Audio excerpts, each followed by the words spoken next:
Hello and welcome to Kitchen Countercrafts. If you like this video, would you please like, comment, share, and subscribe? It's a rainy Saturday in Oklahoma City, so got my PJs on. Still in the PJ kind of a day, but I thought I would make a video for the Waterman Allure. I am still going down my Waterman rabbit hole, and yes, feel kind of like Alice. It's just getting curiouser and curiouser. I'm honestly kind of loving it because it's been a welcome detour from my Japanese pens, which I love. So Pilot and Platinums are just kind of the thing for me. But I have found just from getting this 1980s graduate that I adore Waterman pens, and many of them are made in France. There are many that are still made in France, which is very nice as well. And then they're also pretty cheap and readily available on Amazon, on eBay, that kind of a thing. So it's not like something that can't be reached quickly, or you can't get to it because, you know, it's just too vintage or something like that. So these are readily available pens, and the higher you get in the Waterman line, you can find the 18 karat gold nibs. And then on vintage pens, you can get the 18 karat gold nibs for fairly cheap. Not even inexpensive, but downright cheap. I guess inexpensive, cheap, same exact word. All right, so I want to talk to you about the Allure. I haven't had an Allure before. I really debated, do I do a unboxing or unpackaging in this case, or do I just give you like a 1 month or a 1 year update on it? And I just thought, you know what, I'm going to open it up. And there's a couple of reasons why. On Reddit, when I was originally looking at this pen, there was a debate about whether these are made in France still or not. And the answer is that they're still made in France. Right there. So that's kind of a nice thing. I actually didn't know that. I had heard that these pens were not made in France anymore, but the ones that I ended up with, yes, again on auction, these are made in France. Now I do want to say that the ones made in France are not available everywhere. This one, let me show you the package. It says USA and Canada. So it is made for the US and North American market, but again, if you're in doubt, it says made in France right there in several different languages.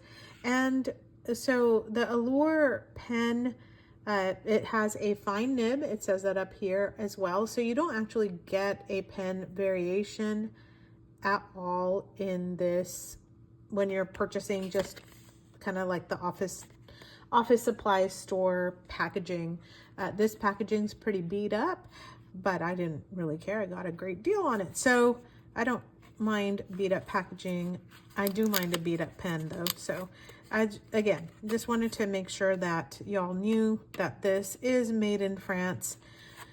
And if it's anything like the Graduate, which by the way, as I'm fiddling with this, the Waterman Allure is also like the 1980s Graduate. So I grabbed my Graduate so I could do a comparison with that as well. All right, hang on. Okay, too much fiddling with the package. Kind of annoying myself. This is actually really interesting. So it is like a matte finish on this, which is super nice feeling. Odd. I thought this would be like a brushed steel. That feels completely different. That meaning the Waterman Graduate that I have. That's kind of a vintagey one. I have some other comparison pens as well. It comes with a blue Waterman cartridge, which is exactly what I have 100 million of. So I was hoping it'd come with black or something else. I think it's time for me to buy a Waterman converter, to be quite honest. All right, so let's get this off. Why are you not coming off? Is that not supposed to come on? It's supposed to come on. There. Talk about fiddly. All right. Well, that was like put on there. I wonder if it has anything to do with the Oklahoma humidity that we're dealing with. Anyway, okay.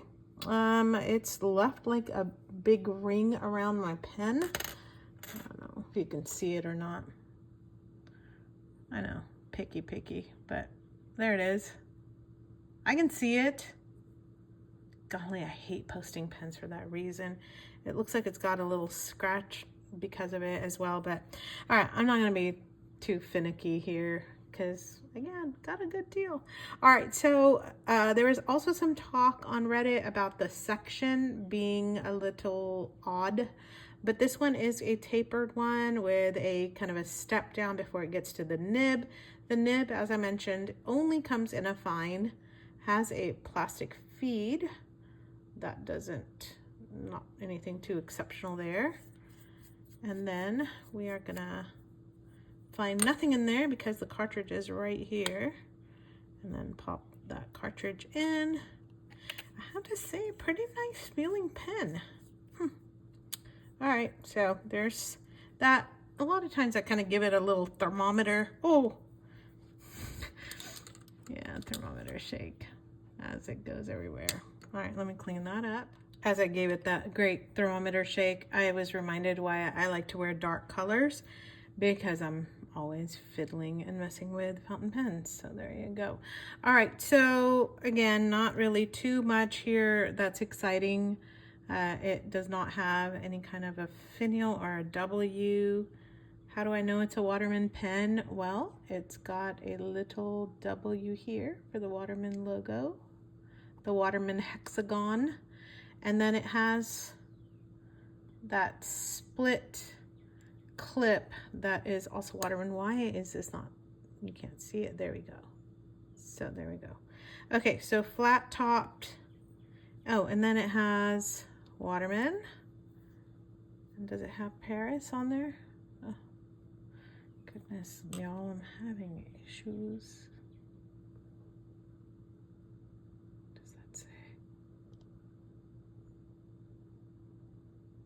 There we go.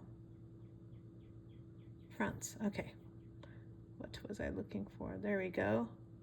And Waterman. So, actually nice placement of logos, right? Let's do a quick measure, shall we? Go in here.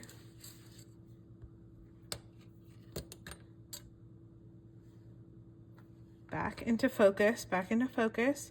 All right, so this is close to 5.5. It's about 5 1/8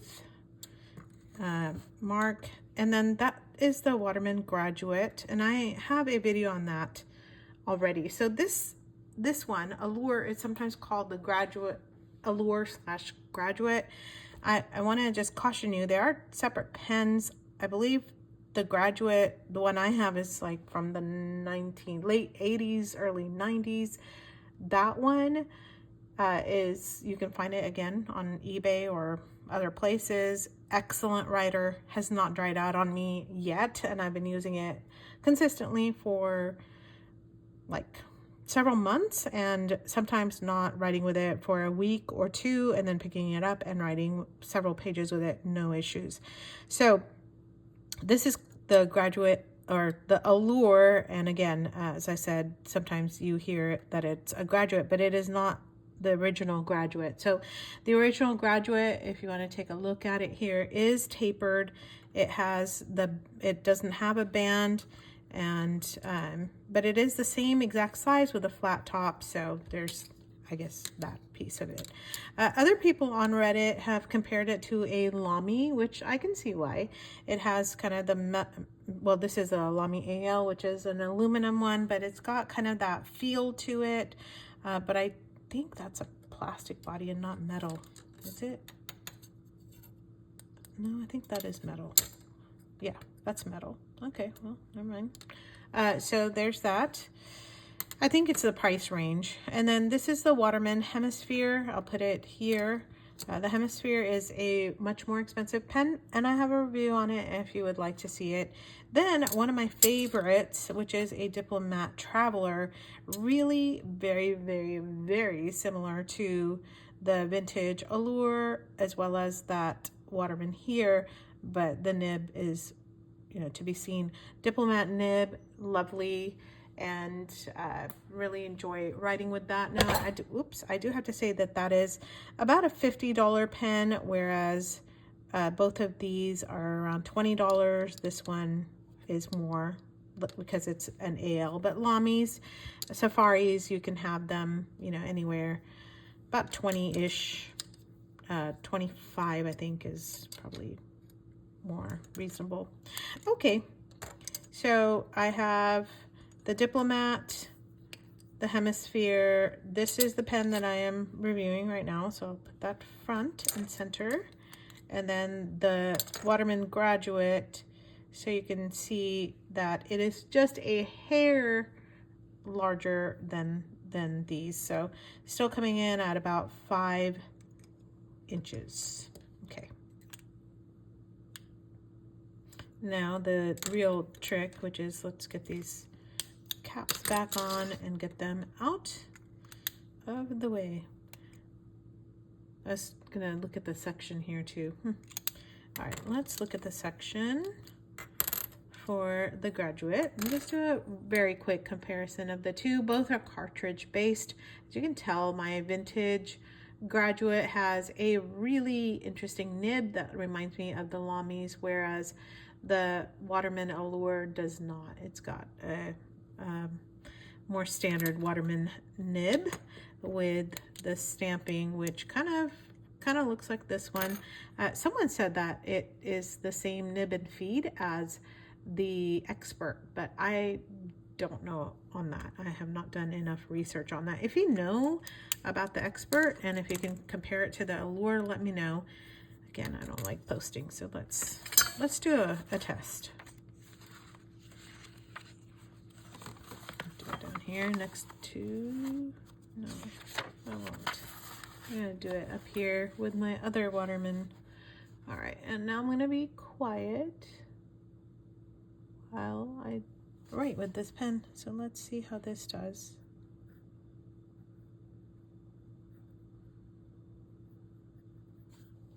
Is today the 26th?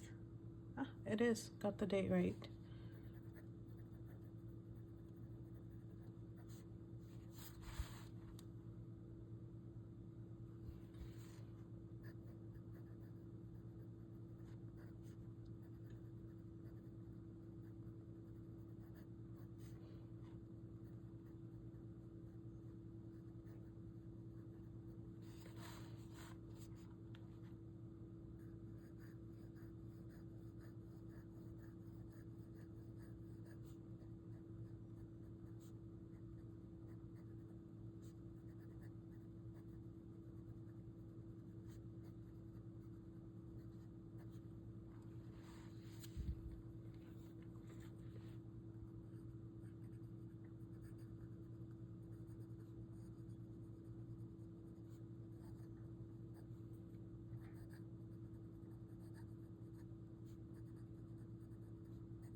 Whew.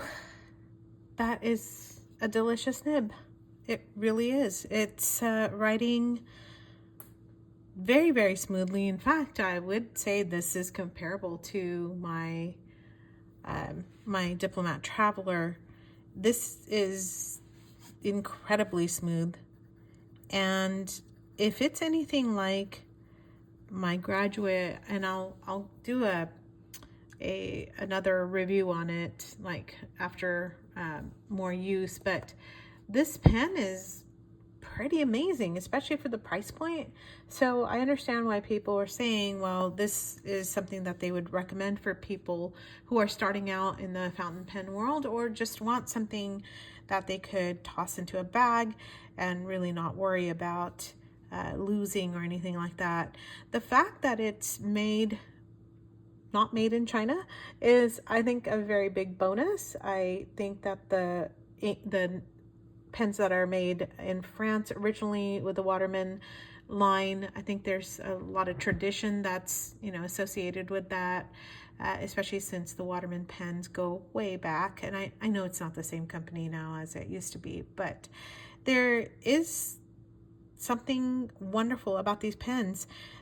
I'll see and report back on whether they dry out or not, but I will tell you that this humble graduate that I purchased has not dried out and has stayed consistently an excellent writer. And anyone that I share this with, like at the pen club, is just pretty fascinated by that. So pen club folks, if you're watching that, I have several more of these, and I'll share those out. I'll have them available to purchase, and for others, let me know what you think. But you know, these again, you can pick them up anywhere, and I believe in Europe you can pick them up at the grocery store. How great is that? So let me know what you think of this lowly and humble Waterman pen. If you have it, let me know. If you have an expert, let me know if that's kind of similar to the nib that you find on that pen too. Until the next video, bye.